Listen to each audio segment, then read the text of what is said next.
Hi everyone and welcome to Display Repair.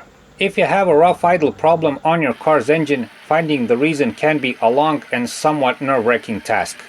The main reason for this is that there are multiple things that can cause a rough idle and lots of them are very hard to pinpoint.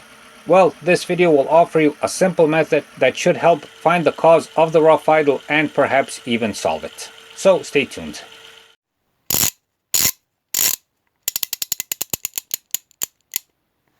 DisplayRepair.com. Be sure to visit us at our website DisplayRepair.com, where you can find more useful car and driving tips. Before we start, we would recommend watching our other video that shows you the 10 most common reasons for a rough engine idle. That video combined with this one should give you an idea of what's wrong and make it easier to solve the problem. The link for the full video is in the card in the corner or in the video description.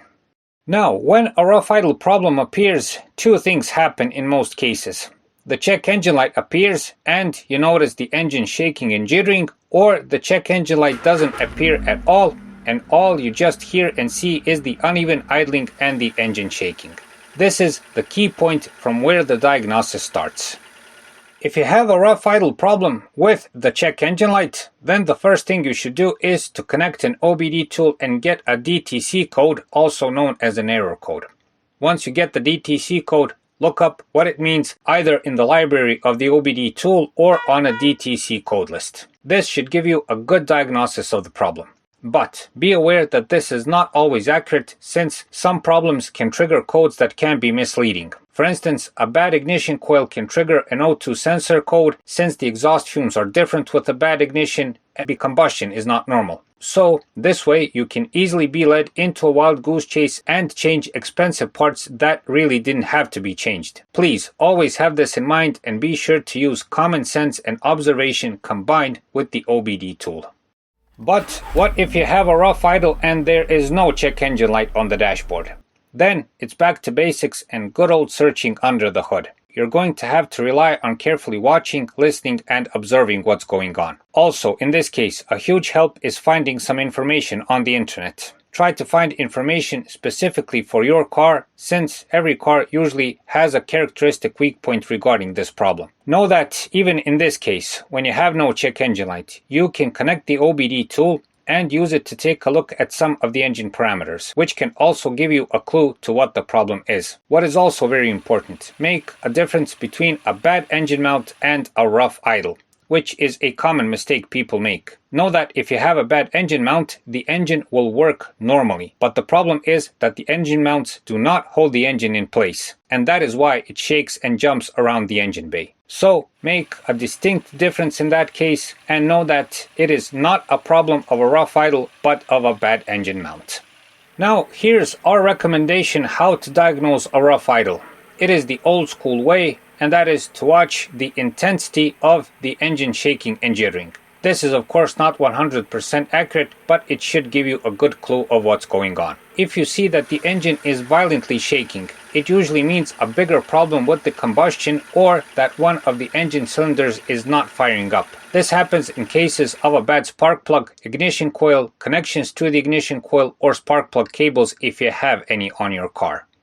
If you see mild jittering of the engine, this may mean a problem with the air intake, mainly an air leak or a vacuum leak caused by a punctured hose, duct, loose clamp, or something else. One of the telltale signs of a vacuum leak is that the engine stalls while idling when you press the brake pedal. If you see mild jittering of the engine accompanied by the engine revs occasionally going up and down, may mean problems with the throttle body and idle control valve if there is one on your car.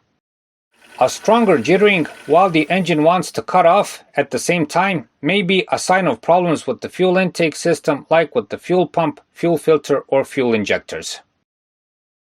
Finally, you may have a situation where the rough idle occurs occasionally. Otherwise, the engine runs normally and without any problems. In this case, it could be a sign of an intermittent electric or electronic problem, like a bad sensor, an electronic contact, or else.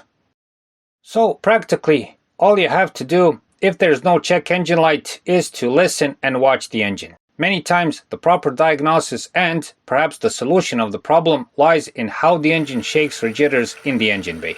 Know that what we've shown you here are the most common scenarios, and there are of course variations to this.